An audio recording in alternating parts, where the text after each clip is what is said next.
Chapter 18. A Pocket Full of Air. After being crushed by Louie, I wasn't just slightly guarded. A garrison surrounded my heart, ready and prepared for a lock and load moment at the first sign of trouble. I went from lost and needy to militant. I was done wearing my heart on my sleeve. I finally decided to show up and become the main character in my own story. And I liked the new me. Even a few of my male friends looked at me differently.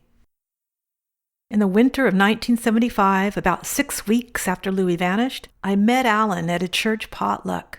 His adorable baby face with a deep-dimpled ear-to-ear smile turned my knees to butter and filled the walls of my fortified heart. When I accepted a date, I knew I was at risk, so when he asked me out, I was one step ahead of him. I suggested a scripture study session at my place. I figured that any guy who was truly interested in me would be game to unite in the edification of God's holy word. The following Sunday after church brunch, Alan showed up at my door in a sharp gray suit.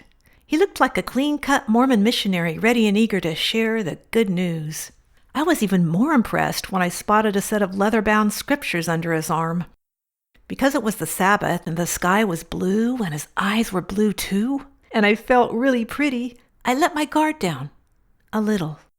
I allowed him to sit next to me on the couch. We opened the Book of Mormon, and because the print was small, we nestled a little closer. Everything was spiritual, and we were into Jesus and all things holy, when I noticed Alan's arm creeping up around my shoulder.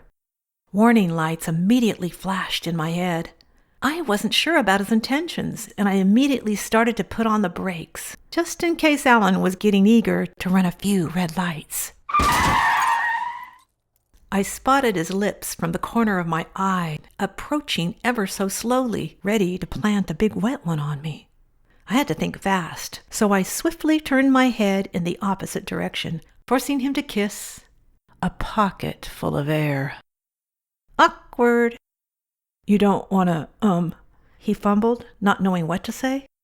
Not the most ego-boosting moment for poor Alan.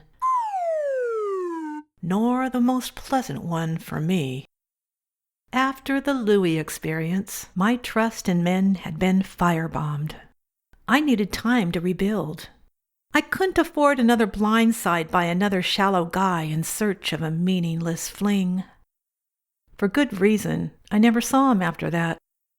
That's why I was more than thrilled when Chad came along.